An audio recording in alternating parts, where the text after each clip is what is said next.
Welcome to the Peak News. I'm Chaim Goldman, the Watchman. You're listening to us on AM 1460 and FM 101.1, The Answer. Thanks for joining us for another broadcast week here on the Peak. This is Business and Culture Monday, and we're going to be getting into the food culture here, the food scene in Colorado Springs. What do you think of it? Is it enough? Is it too much? Is it lacking? Well, we're going to be discussing that. I'll let you know who the guest is in a little bit. What do we do here at the Peak? Why do we even exist? Well, the media seems to have failed us. I'll just say that. I don't think anybody really trusts the media. People are turning away from it. They're turning toward influencers, really opinion. But we can't live like this, folks. We need to have journalism, real journalism, and that's what we're building out here. Admittedly, we're transparent here. We say the quiet stuff out loud. We're still we started in January of last year, so we've been on the air, not quite a year and a half, still in the startup phase. And when you do that, you have a vision, and then you seek to get to the vision. And, when you build a business, hey, it is business day, and this is a business here, doing a radio program. It's not just me getting in front of the mic. There's a ton, really every facet of a business is in radio, is trying to build toward it. And you get toward obstacles. Things aren't working out exactly as you had thought that they would. And then, you veer here, you veer, but you keep going because the vision is what drives you. And the vision of the Peak is that we are going to have tens, if not hundreds, of citizen journalists across our region, volunteers, passionate about what they're doing on this platform, on the broadcast show, on the web, in print and audio and video, telling stories as only local people can, people who know the area, people who know the people who are making news in the area, people who care about the area. So lying or misrepresenting, although I'll have to say, as we try to tell the news here, people don't seem to have that big a problem, especially when talking about people they don't like, about trash talking in this town. And it's very hard because you talk to people. I'm going off on a little tangent here. You talk to people that and this person, you go talk to that person and they criticize you. It's like, what's going on? Even getting to the bottom of a story here is difficult. Maybe that's one of the reasons the stories aren't being told. But the more people we train, the more people we deputize, the more, shoe leather out there, actual reporting, the more that we can take the media back. And that's a good segue to a webinar that I'm very excited that we're doing this coming Thursday, May 22nd, 6 p.m. Mountain Time. Invite people from all over the country because we're going to speak this vision of the Peak to everyone. Historian and author Bill Federer, sometimes known as America's Historian, is going to be co-hosting this webinar with me. It's called How We Take the Media Back, a grassroots plan for restoring trust in American journalism. And Bill is going to be giving the history, about centuries-old history, about how the media betrayed us and got to this point. And then I'm going to be taking the lead on presenting this whole vision that we're doing here with the Peak and the different parts, the production model, the human resources model, the financial model, and encourage people. We should do this around the country. People should be taking over the radio and doing this in their hometown. And so go to thepeak.news. That's our website, and you'll see the link, or go to thepeak.news/webinar. Sign up. It's this Thursday at 6 p.m. So we have as our guest, very, very excited to have as our guest on the show today, Michelin-trained chef Joe Bonavita, who's new in town because he was brought in by Mitch Yellen, who you've heard me mention on the show. Mitch has sort of a food empire here. He has the Pinery, he has Trainwreck, Garden of the Gods Cafe, Vine and Wheel, Dad's Donuts, and Mitch is a sponsor of the program. He's a friend of mine, sponsor of the program. We've done events down there. We did Taste of the Peak down there. We just did a Passover Seder down there. But there's a place he bought years ago. It was called the Pinery North. Didn't work out so well, but Mitch doesn't quit. And so just yesterday, the Homestead Collective opened there, and it's, we'll get into more detail on it, but I'll say it's an upscale food court. Let me just sort of say that. But Joe Bonavita is the executive chef over the entire operation. Chef Joe, thanks for being on the Peak. Hey, how's it going? Thanks for having me. It's great to have you here. And we're going to be talking about elevating the culinary scene in the Springs. cooking with quality ingredients, how to do this at home even. And of course, we'll be talking about the Homestead Collective. I just stopped by there this morning. Really great build, really nice vibe in there. And I love it. We wanted to have Mitch on the show. We'll get him here eventually, but happened to have Joe Bonavita of the Homestead Collective here. Also, in the next segment, investigative journalist Jordan Baldwin is going to be reporting from the beginning of the hate crime hoax trial in Denver. Okay, that's how we do it. Next, page 2. Call Jordan, please. Zach? Call. And remind me to push the button. Okay, so a couple of things. One, we're never completely offline because we're streaming. So as far as radio, really good radio is, I see it as voyeuristic, like you're in a coffee shop, you're listening to, people are having a cool conversation and you're listening in. Like eavesdropping. So it's passive, but it's exciting. You're getting information, things like that. So it's only voice. Okay. So there's an over-the-top push because people can't see you, facial expressions, everything. So if you do a normal chill, it sounds a little sleepy because voice has to carry everything. So give it a little bit more over the top. Vocalizing emotion helps, sort of like radio theater. It's like, just anything, because or else it stays in the booth. So that's overall just the vibe of it. And you can hear me doing that, and we just sort of feed off each other. As far as timing goes, because it is broadcast, it's not like a podcast. We have time. We have time breaks. So this is the universal wrap it up, 10 or 15 seconds, land the plane, give it back to me. I got to get to the next question or go to commercial. Sure. If you hear music, that's my 30-second warning track to commercial. Okay. So if you're still talking, same deal, 10 seconds, finish up. When we get to the monologue, you'll have about 4 minutes after I introduce you. So I'll give you these hand cues of 3, 2, 1. Okay. And then this means 30 seconds. So it's better than a wrap up because it gives you time to sort of put a final chapter. So you'll see as I give you those cues that that you'll self-edit, you'll figure out where you are, but you should definitely have notes in front of you so you make sure you hit them all and you know where you are as we go. I think, did I hit on all that? Yeah. That's just it. I'll try to use up all the time. If you don't, I'll ask a follow-up question. Sure. So if you fall short, and otherwise, just we're having fun and we're talking stuff. We say the quiet stuff out loud, so feel free to say anything. Like if it say what you mean. Sure. Let's be real here. Not talking about real stuff is why we don't fix things. Yep. And then nobody wants to live here. So we do it on every realm. We might as well do it with the food. Sure. Yeah, I would agree with that. So where were you before this? South Florida. Where? I was in Florida, Fort Lauderdale, Miami. Palm Beach. That's where I'm. Yeah. My wife's from Miami. We lived there many years. Yeah, spent 10 years down there. But from New York originally. Okay. The city or? Grew up in Long Island. Okay. Most of my career was in Manhattan and Chicago. Okay. Okay, so let's see.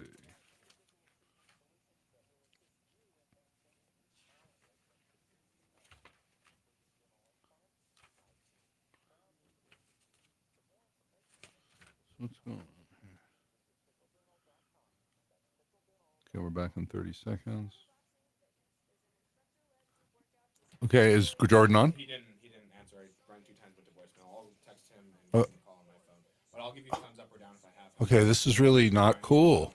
I'll I try and do that. Okay, no, I mean get him right now. Okay.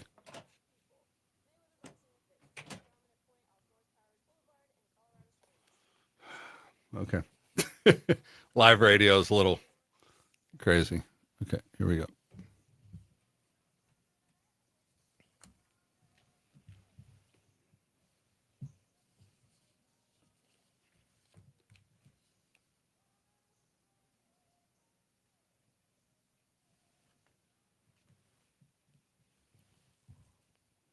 Welcome back to the Peak News. I'm Chaim Goldman, the Watchman. You're joining us on Business and Culture Monday, and we're talking about the food scene. Here we have as our guest and co-host for the hour, Joe Bonavita, executive chef at Homestead Collective. But this is our headline segment, and as we, I went off. Yep, I went off on a tangent, and then I went off on another tangent during the last one. What I wanted to say is that when you're building a business, you have a vision, you build toward it, and we want to do a lot of journalism self-created. But admittedly, this first year, a lot of guests, a lot of reading articles from other press that we then say we sort of ridicule a little bit, but we're still taking news from them. But we're building out our citizen journalist program, our internship program, and we have now one of the big things. If you've been following us, back in November, we found this big news story that the rest of the media sort of ignored, which is this Mayor Yemi hate crime hoax story going on here, where our mayor was accused of being involved in a hate crime hoax during the election, and knowing about that it was going on before, during, and after. He claims that he didn't. There's a claim that he lied to the FBI. He says that he didn't. But the two of the three people who were accused in this hate crime hoax, their trial starts today, and we have Jordan Baldwin, who's up in Denver, and also through the week we have a whole bunch of citizen journalists who we've trained are going to be covering this trial. So Jordan, are you there? Yeah, yes, I can. So you're up in Denver, you're at the trial, but we heard that there's going to be, like, you have to be in the room taking notes because there's no audio recording. There's not going to be any transmissions from this thing. Is that accurate?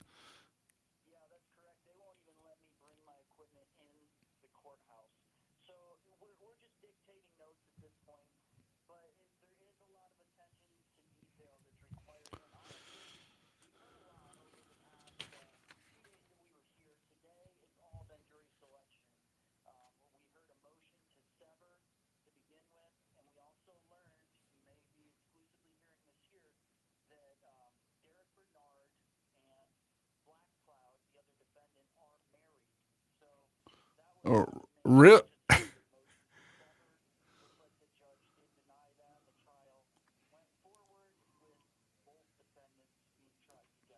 Okay, now what I've read is that Mayor Yemi may be the very first person to testify. Do you have any corroboration on that? Mayor Yemi was going to be testifying. They did not mention his name specifically, but there was one witness that was heavily criticized that was an expert on cross burnings in America, and I do believe the judge did strike that witness and also ordered a sequestration order around all witnesses. So basically, they didn't say that Yemi would be testifying at all. Okay, and so this is Derek Bernard and Ashley Blackcloud. Deanna West, she had her. Well, what happened with her? She was the third defendant in this. Did she make a plea? Yeah, so Deanna West did reach a deal with the government, and they did dismiss the charges, I believe. So it's just the two defendants left. That's when they put in their motion to sever, but they are going to be tried together. And like I said, they are married. But I will say that when the judge struck the expert witness on cross burnings, she did mention something to the effect of, I would think if you would want to establish intimidation or an act from a victim, that the best person to establish that would be the victim themselves. Well, and as we've talked about this, when we started covering this back in November, because it seems that it was a hoax done to the benefit of Mayor Yemi, not to seek to intimidate him, that his opponent, Wayne Williams, was actually in a way the victim of this. Is there any, it's interesting bringing on someone who's an expert in cross burnings, but this was not a cross burning to try to intimidate Mayor Yemi. Does anyone think that? Well, it's interesting because just the topic in general is being brought up quite a bit. The jurors don't really know all the details of the case at this point. All they know is just some of the facts around it. So they're learning these things for the first time. And there was one statement said by one of the potential jurors today, that it's hard to disassociate burning crosses and intimidation. And it would take quite a bit of direction to talk me out of this. Now, they asked who agreed with that, and about seven or more potential jurors raised their hand.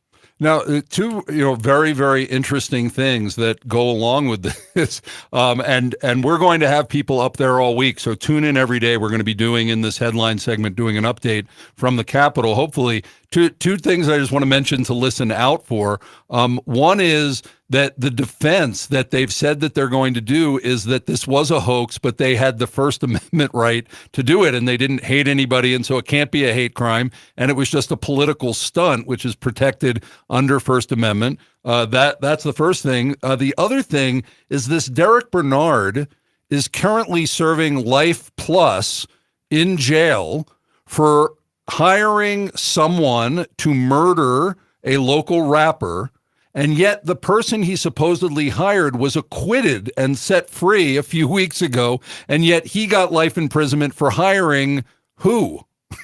And is that even relevant to this case? But it seems everybody's accusing him of being, this awful person, but he went to jail for life, but they don't have the murderer of the rapper Flyjack. Yes, and that was talked about as far as what could be brought up in relation to the other case and how important it was in reference to this case. And the judge says that the only thing that could be mentioned were the date of the charge itself, and the sentencing range, and that she would prevent anything beyond that. Okay, well, I'll just say, Jordan, while you're down there today, I have this, and this was in the Gazette. According to witness list, Mobilotti is the first to testify on both Monday and Tuesday. Other testimonies are expected to come from Mobilotti's wife, FBI agents, and Colorado Springs Police Chief Adrian Vasquez. So I'm going to ask you tomorrow about the witness list. So while you're down there, please get a hold of it. Well, I will say that we have Special Agent Ethan Doherty here at the bench ready to testify. I believe he's going to be the first one on the list at this point, from what I see. Okay, Jordan Baldwin, Peak Investigative Reporter #1, with a team at the hate crime hoax trial of Derek Bernard and Ashley Blackcloud up in Denver. Thanks a lot, Jordan. Thank you. Talk to you tomorrow. Okay. Okay, now we can bring our guest in because he has no relation to any of that. But the news that we're doing, because this is news, the Homestead Collective, which we'll get into more later. It's up at Prominent Point. It was the Pinery North. It just opened yesterday. Beautiful facility, was just up there. A whole bunch of restaurants under Altitude Hospitality Group. Mitch Yellen, who owns the Pinery, and Trainwreck and Garden of the Gods Cafe, and on and on. But we have Joe Bonavita, Chef Joe Bonavita here. So Joe, just tell us from a headline standpoint, when people go up to Homestead Collective, what are they going to find inside? A little bit of everything. You have anything starting at 6 a.m., Dad's Donuts, 8 a.m., Garden of the Gods Cafe, 5 p.m. till kitchen. We have campfire pizza all day, so it's a family affair and for every, person in town. Now, and those are counter restaurants. There's also this Garden of the God Cafe. There's a seating area with table service. Garden of the Gods Cafe is available during the day. That is full table service seating, and then Till Kitchen at night. What is Till Kitchen? So it is a contemporary American restaurant, sharing the same dining room with Garden of the Gods Cafe. We just flip them. So when Garden of the Gods Cafe closes at 3 p.m., Till Kitchen opens at 5 p.m., and then that's a contemporary American restaurant, more elevated. And did I see a bar there? We do have a full service bar as well. Okay. So this is at Prominent Point in the old Pinery North, 9633 Prominent Point. Go check it out. Again, this is Mitch Yellen, who's behind all this. All the restaurants are his under Yes, this, and they are a sponsor of the Peak. So that's another reason to go up there, because they're helping to bring this wonderful service to you. Joe, thanks so much for that quick headline report. We'll be talking about Homestead Collective more. When we come back, we're going to be talking about elevating the culinary scene in the Springs. Just got that in. Okay. Okay. That was good. That was really good. Good report. Good audio on the Jordan's phone. That was better than usual, especially that he dropped out last time. Okay, cool. So we're on page 3. So, Oh no, cooking with quality, elevating the culinary scene in the Springs. Okay, so cooking with quality ingredients. Okay, so you have 4 minutes. When I give you the time cues, if you give a little blink or a chin nod, let me know Sure. that you have it, that you saw it, and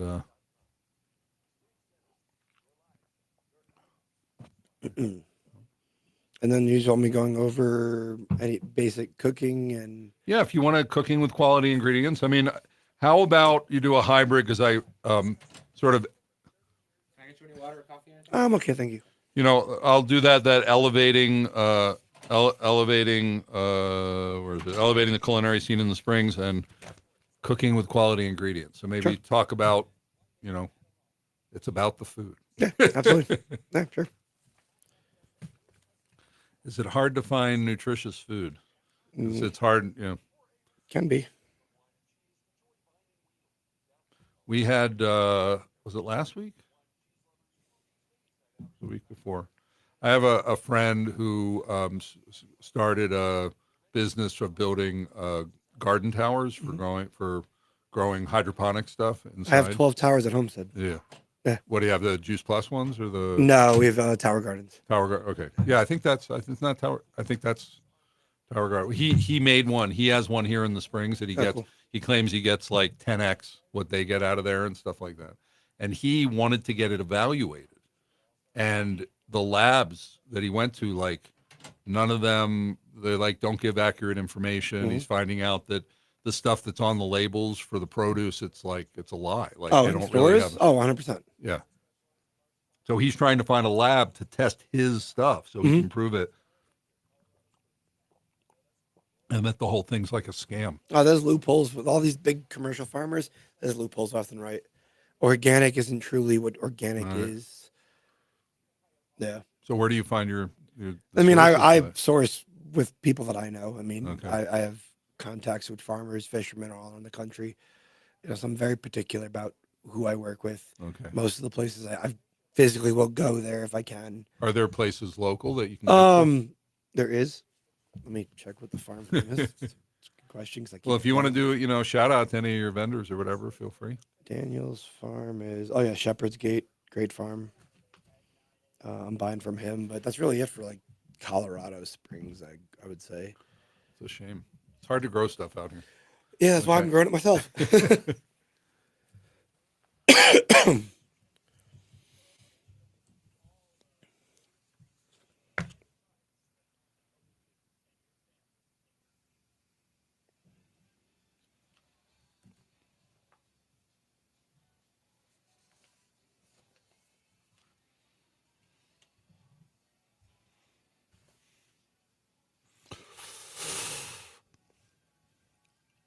Welcome back to the Peak News. I'm Chaim Goldman, the Watchman. You're listening to AM 1460 and FM 101.1, The Answer. It's Business and Culture Monday. Tuesdays is Government and Politics. Wednesdays, Faith and Family. Thursday is Media and Education. And then we rinse and repeat.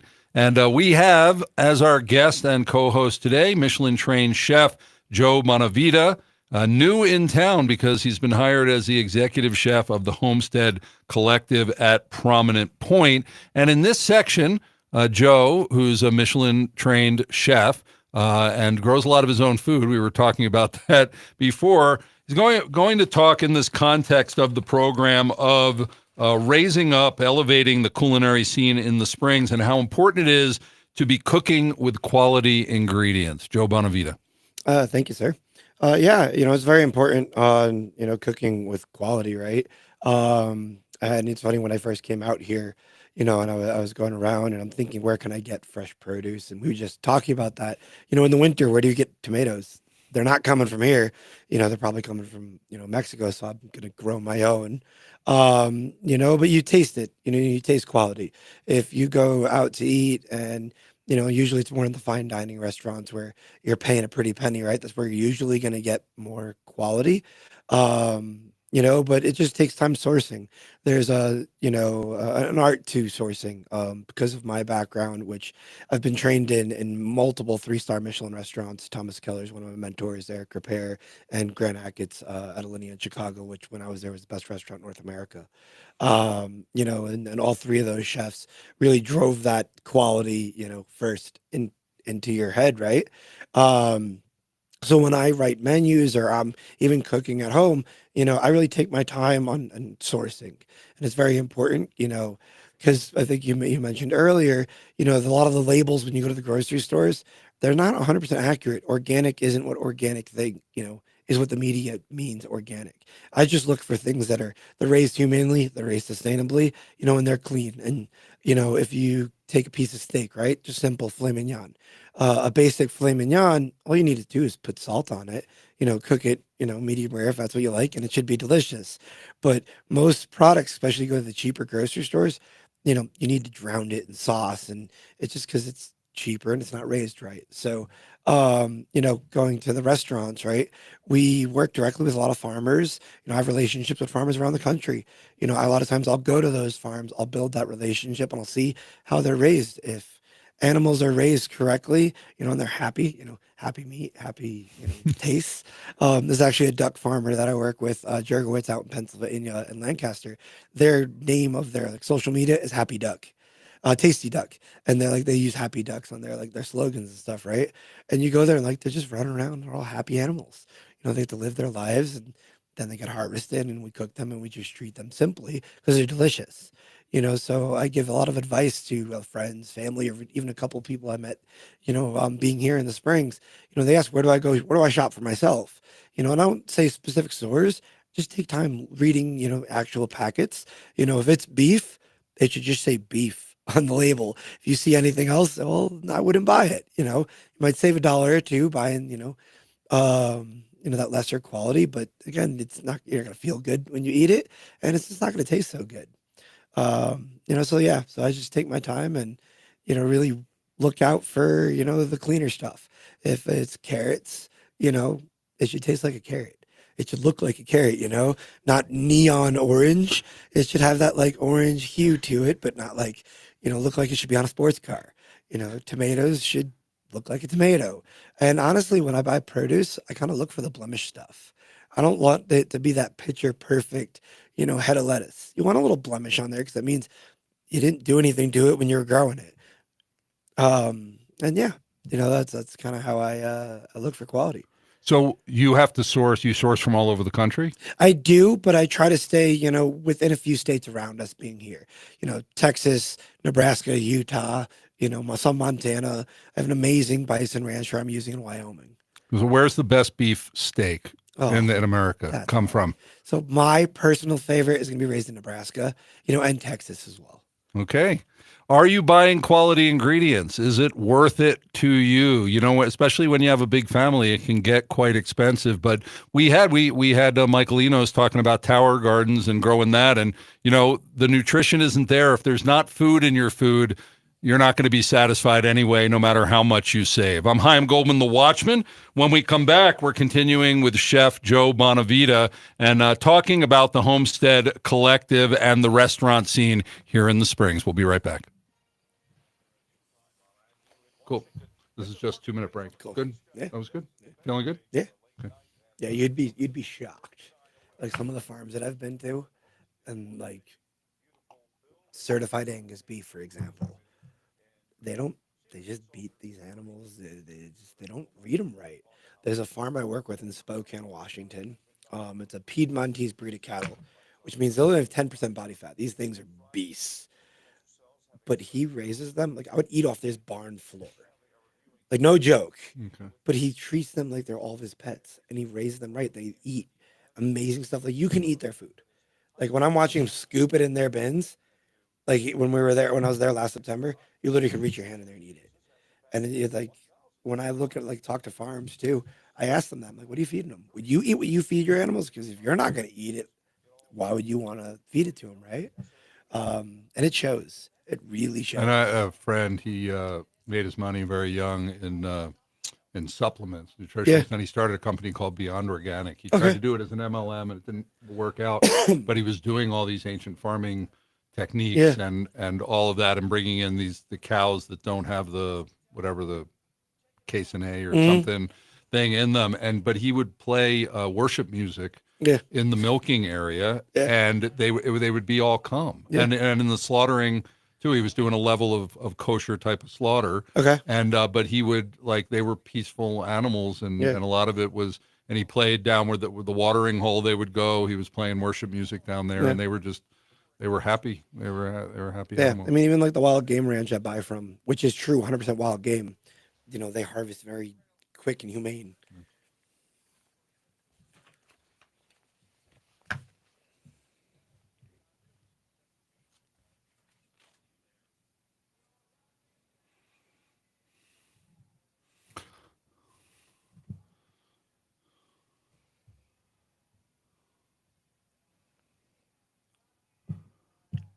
Thanks for being here on the Peak News. As we go into the second part of our program, I want to encourage you to be on this webinar that we're having coming up this Thursday, May 22nd, 6 p.m. Mountain Time.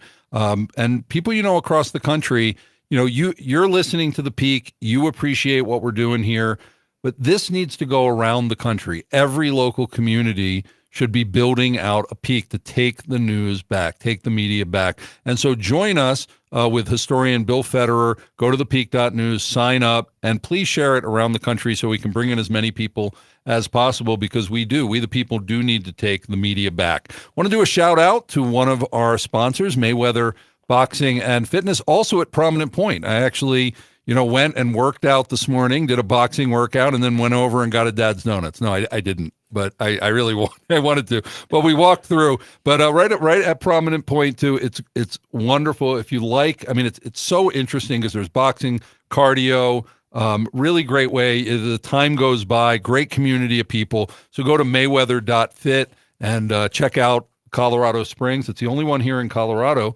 And you can get a free workout. So Mayweather Boxing and Fitness. Maybe I'll see you there.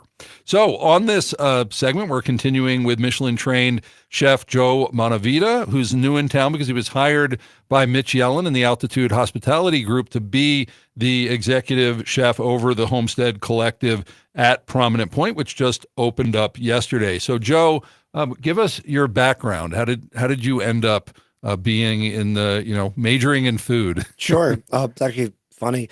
I invented an arsenic filter in water, and I could have went to any major league colleges, but I stayed cooking. Started cooking when I was very young, 13 years old.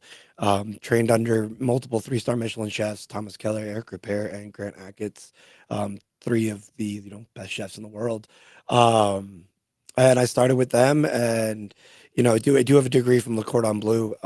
I skipped most of the classes because while I was enrolled, I was actually working at Alinea, and the dean of the school, who actually is the dean of the school here in Boulder, of Escoffier Culinary. So it was cool when I moved here. Reached out to him to look for some students that wanted to work for us. But yeah, started my career very young in that 3-star Michelin world. More recently, I was in South Florida. Spent 10 years down there. I was a culinary director of a large restaurant group. And, before that, I was running some steakhouses around the country. And yeah. So are you actually find yourself preparing food, or is it more management? Both. I'm all over the place. Our kitchen actually at the homestead is wide open. You can see everything. Yeah. And I'm running around. I spend time on the floor talking to all of our guests, and I'm just helping out where I need to be, and making sure my eyes are everywhere, from if it's during the day, they're watching God's Kitchen, to then running over to Campfire Pizza and making sure that's going well, and making sure production and prep's getting good for our catering, and just being a little bit everywhere. So what excites you about this industry, and for people that maybe want to get into it, what's it like? What gets you up in the morning? Sure. Honestly, that's a great question. I love answering that one. I get asked that 20 times a day. I have an opportunity to change people's lives, especially these younger kids, and really set them on a career path. I've had many dishwashers work under me that now are executive chefs. and I have some young guys under me right now that, we're coaching and building them up and bringing them up into management and, really changing their lives and setting them up for success. And also we get to make people happy every single day. I've had more people get engaged over our meals, first dates, always celebrating, when you go out to nicer restaurants. So it really, it's very motivating. So I know in the media, having internships is really, really important. In fact, we have some interns running the board right now. We've opened it up. Part of our program here of doing the citizen journalism is young people. We're going to be teaching in D11 broadcast journalism courses in the school system here and all of that.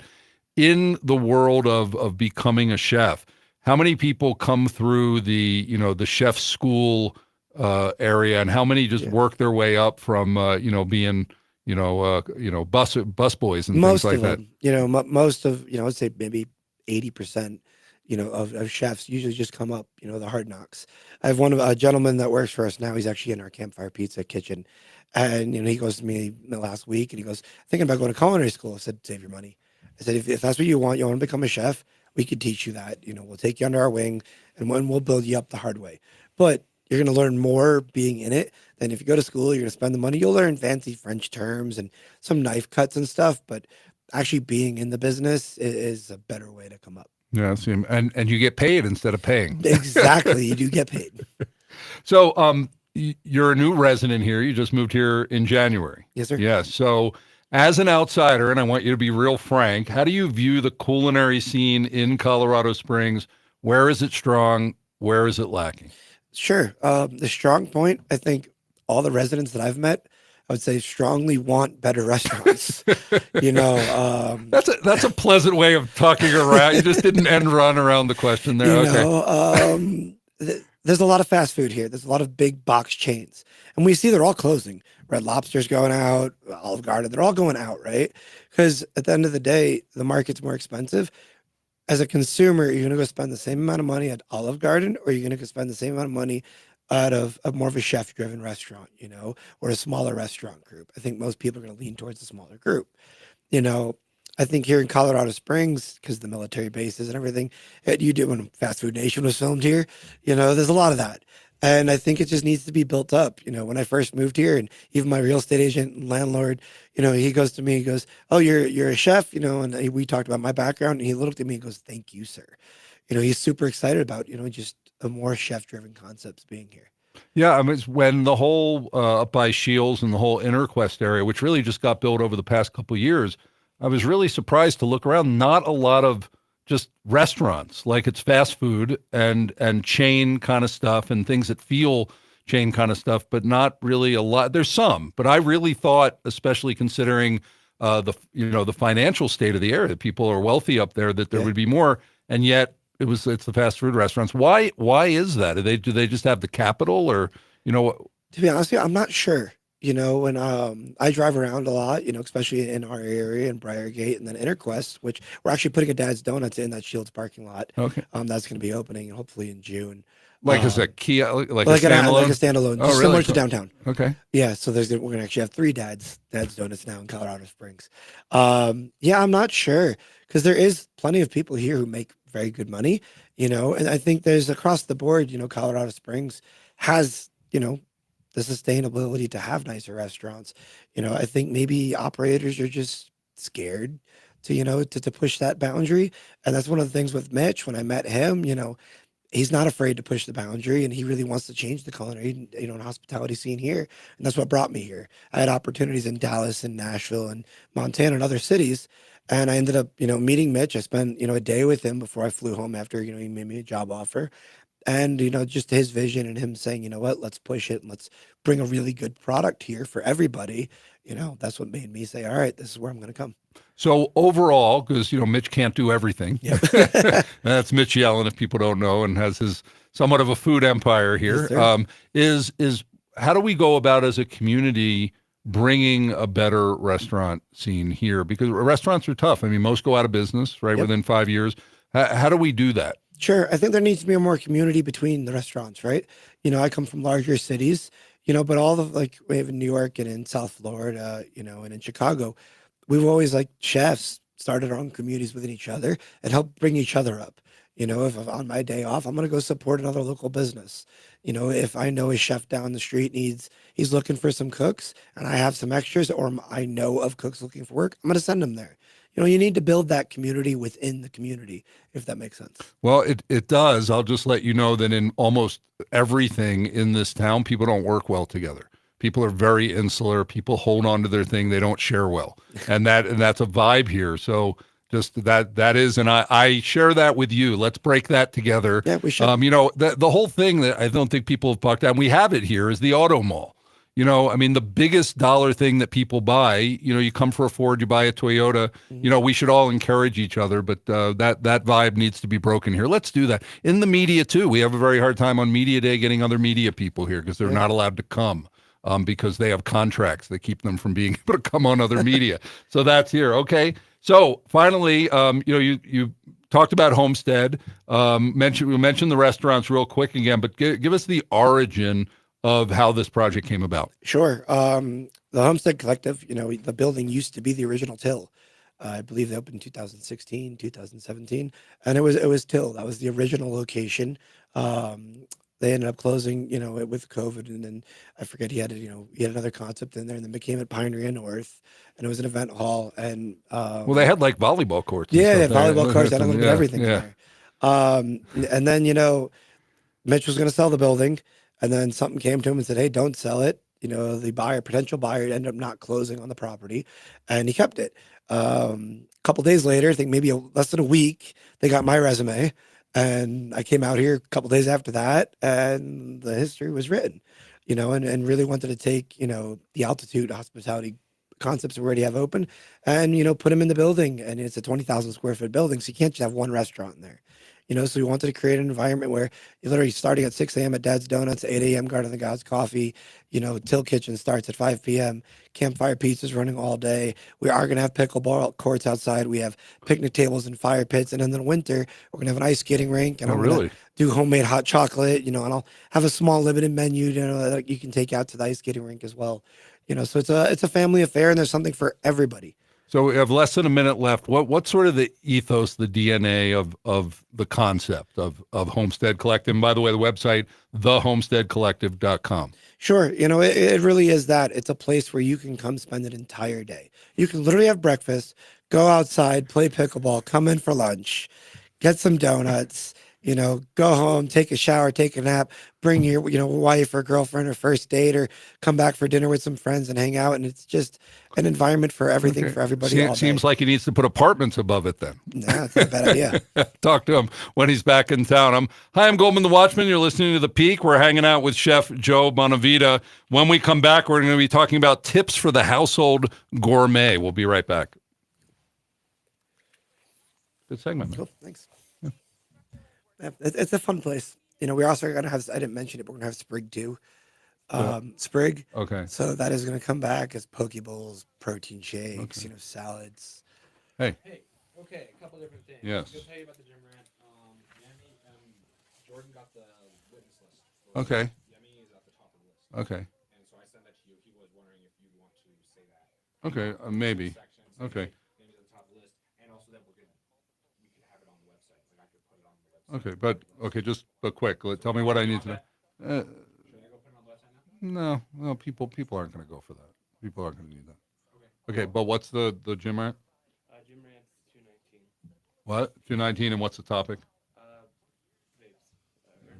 Vapes. Vapes? Dumb and vapes. So he's ranting on vapes. Yeah. Okay. They look 219. stupid for men. Okay, 219. So we're at 511. And do I have a blurb for Wednesday? I texted that to you. Okay. I didn't know if you.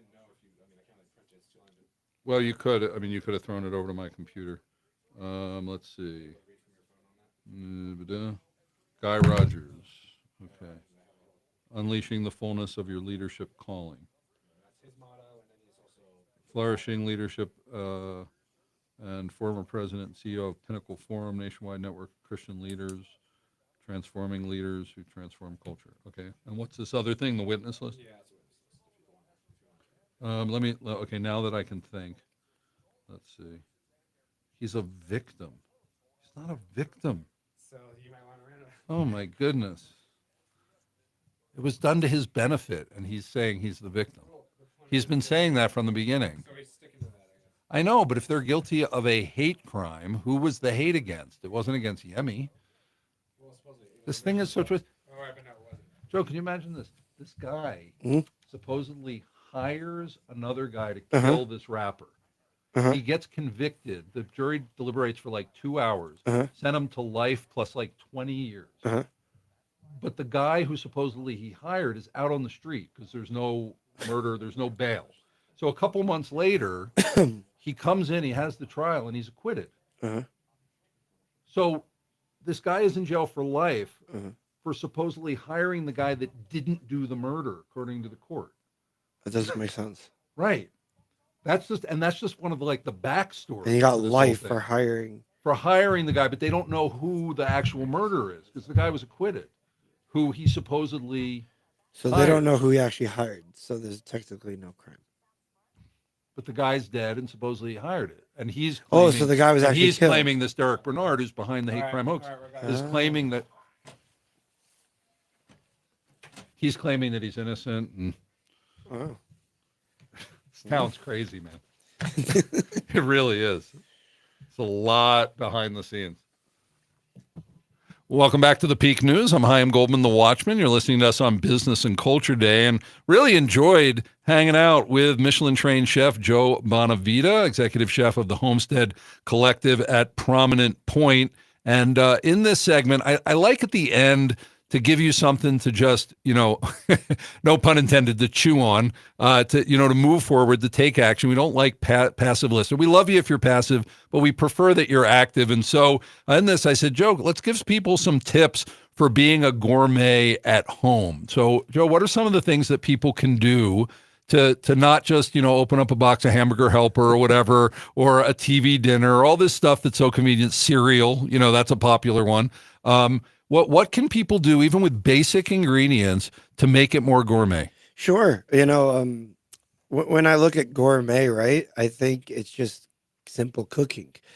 So I think the biggest thing that home cooks do is they're intimidated. That's why they go buy the box stuff, throw it in the microwave or hit the fast food on the way home, Just have fun with it. Go to the grocery store and walk around without a plan. And that's usually how I shop. Don't have a plan. What looks good? Go to the grocery store when you're hungry, because then it makes you, ooh, that looks good, right? So if it's cool, you have to find a nice piece of fish, and then just walk around. What do you think that would go good with it? Just play with it and have fun with it, and not overthink things and be complicated, but also buy the better ingredients.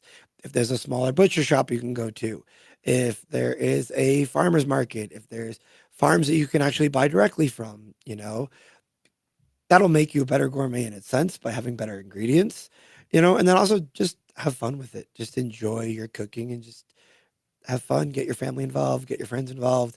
And I think that'll also translate into the food, because then Making it social. exactly, you make it social, you have fun, you put your love into it. All of us chefs say, we put our love into our food, and that's It's the most important ingredient. It is the most important ingredient. It honestly is. And I tell all my cooks that in the restaurants too. If you're in a bad mood, your food's going to not be good. But if you're in a good mood, your food's going to be delicious. So just have fun and, buy good ingredients, and that's it. No, I learned, like you mentioned you did, at an early age. I hung out around my mom and just said, let me make stuff. And so I'm an okay, I don't want to say a chef, I'm an okay cook. But what about if you're home, you got some stuff just around, you're pulling things together. Maybe you have some meat in the freezer, maybe you even have some canned vegetables, God forbid, but you got that. What are some things that people can do that just take it to another level? So it's not just, dump it in microwave. Sure. Is it spices? Is it, what definitely is it? use your seasonings, use salt.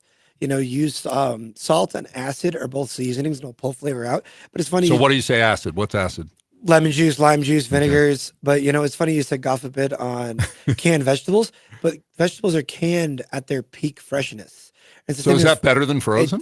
No, it's the same. Okay. But even frozen vegetables too. If you go to the grocery store and you buy canned frozen corn, they froze it when it was super fresh in corn season. So that's never a bad thing. There's certain It always tastes weird out of the can, though. It doesn't it taste can like a, just yeah. buy better canned vegetables. If you buy the really cheap ones, the 50-cent cans, that Okay. could be, not so good. But, there's definitely some canned and frozen things, but also just season your food, pay attention to it, put salt on things, more seasoned things are. What does salt do? Well, so salt, and when I mentioned acid, so vinegars and lemon juice, it pulls moisture out.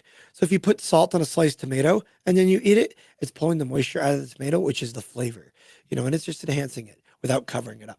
Okay, and lemon juice just seems to make everything better. Yeah, it does. Okay, what about, as you said, on a steak, just salt, but So- not salt, pepper, garlic? Sure. I mean, So when I cook steaks, I'm just going to put salt on it when I cook it, but then I'll finish it with toasted black pepper. So I'll usually toast my peppercorns, put them in the grinder already toasted, and then finish the steak with that. Because if you put black pepper on a steak and you cook it on high heat, the pepper burns. Right. So you get that bitter flavor. not too much. I found that this peppercorn thing, it comes out, it's way too peppery. I've sent back some really expensive stuff, and I felt bad about it, but too much pepper on Yeah, there. so certain things deserve a peppercorn steak. Like at a Homestead, we have a elk's sirloin that's got a peppercorn crust on it, but it's got a peppercorn sauce, so it works. Okay, fine. That was the final plug for the Homestead Collective. The homesteadcollective.com. Go up. It's at Prominent Point. Check it out. Just open. Lots of different restaurants up there. Really nice vibe. Chef Joe Bonavita, thanks so much for being on The Peak. Cool. Thank you so much for having me. And now, Jim Miller, Just a Guy, and The Peak Rants. And today, Jim is ranting about vapes. Father, I'm overworked, I'm overtaxed. I've run for mayor, I've run for city council to help try to make Colorado Springs a more livable, better place, and not like everywhere else. I'm just a guy, and this is the Peak Rant. Okay. What do we got today? All right, nicotine and stuff, seem to be a big thing. Mainly the vapes. All right, look, if you're gonna be getting some nicotine. All right, like especially if you're a guy, for crying out loud, just get some tobacco, roll it in some paper, put it in a pipe, and smoke it. Okay? Crying out loud. Say, just if you're gonna dip, just get a big wad goop of it, put it in your mouth, and do it. I don't smoke anymore. I used to smoke like many packs of cigarettes every day. I haven't smoked for a long time. But it's insane seeing grown men walk around with these little, like provocative toys in their mouth, pumping and sucking on stuff. Puffs of fruit smoke coming out, pastry smells and stuff all the damn time. It just seems odd and weird to me for a couple reasons. First off, we demasculate men enough. You don't need to be putting some goofy plastic, centrical, provocative looking thing in your mouth. Okay? You already use a straw. Relax. It's feminine enough. You can calm down with all of it. Plus, on the other end of it, the vapes, they haven't even existed long enough to know how terrible those things are for you. An electronic device that you're popping on and putting in your lungs. I'm sure all those chemicals that are artificially processed and made are just super deliciously good for you. I mean, talk about putting stuff in your body without checking to see if it's good or healthy or okay for you, or shortening your lifespan with no evidence, no testing, no proof, no nothing, right? I think the vaping stuff's kind of goofy, looks silly, seems out of place, seems kind of high risk for no good reason. So, at the same time, I'm one to tell you to live your life and just do your thing. I will tell you how goofy it looks. Remember, if you want it better, be better. I'm Jim Miller. I'm just a guy, and this is the Peak Rant.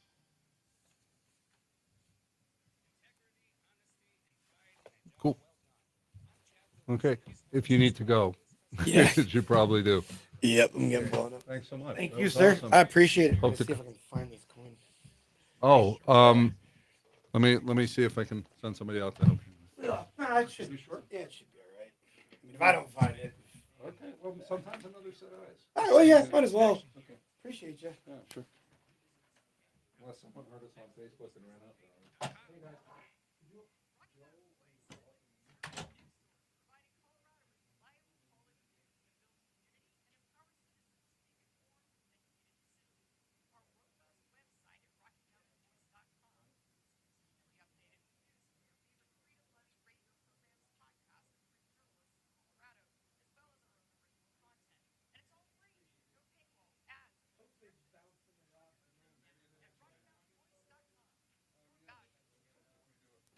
Okay, here. My hand is cramping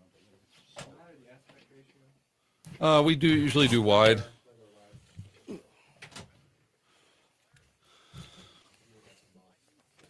I'll probably honestly be fine too. It's just going to get up to the board. Go there by the camera.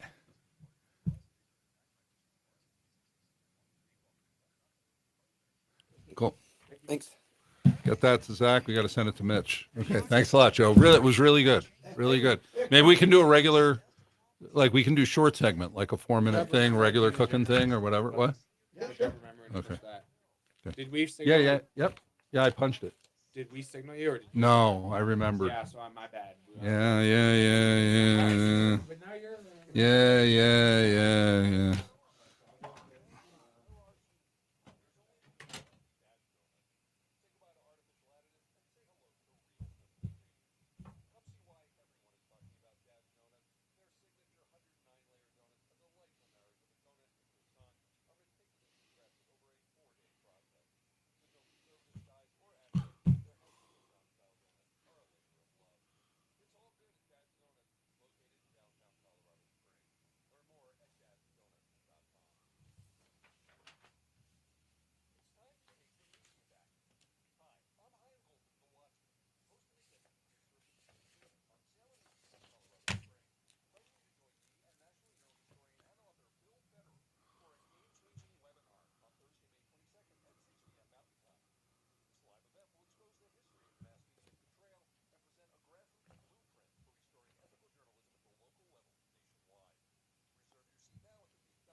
Thanks for joining us as we begin another broadcast week here on the Peak. And I want to follow up on what Chaim just said in that commercial spot, that you join us this Thursday, May 22nd, 6 p.m. Mountain Time.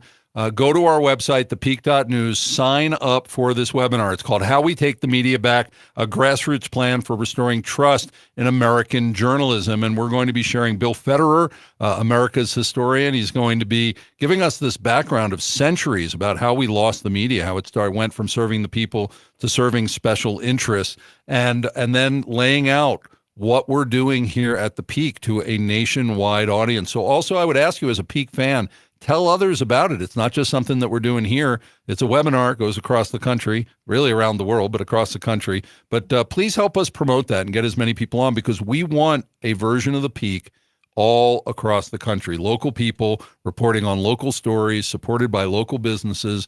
You know, it's hyper local, and this is how we take the media back. Well, we are here Monday through Thursday, so we will be back tomorrow. It's Government and Politics Day, and we have a legislative update now. 4 months under the Gold Dome. The legislative session in 2025 is over, and we will have as our guest House District Rep Pastor Scott Bottoms giving that legislative update. Then on Wednesday, which is Faith and Family Day, we have Guy Rogers, president of Flourishing Leadership and former president and CEO of Pinnacle Forum, a nationwide network of Christian leaders whose motto is transforming leaders who transform culture. So we're going to be talking about Christian leadership. Coming up next here on The Answer is the Larry Elder Show, so stick around for that. Check out our almost 250 podcasts at thepeak.news. You're sure to find a show, a subject, a guest who interests you. And please spread the word. Let others know about it, because we all need to say the quiet stuff out loud for such a time.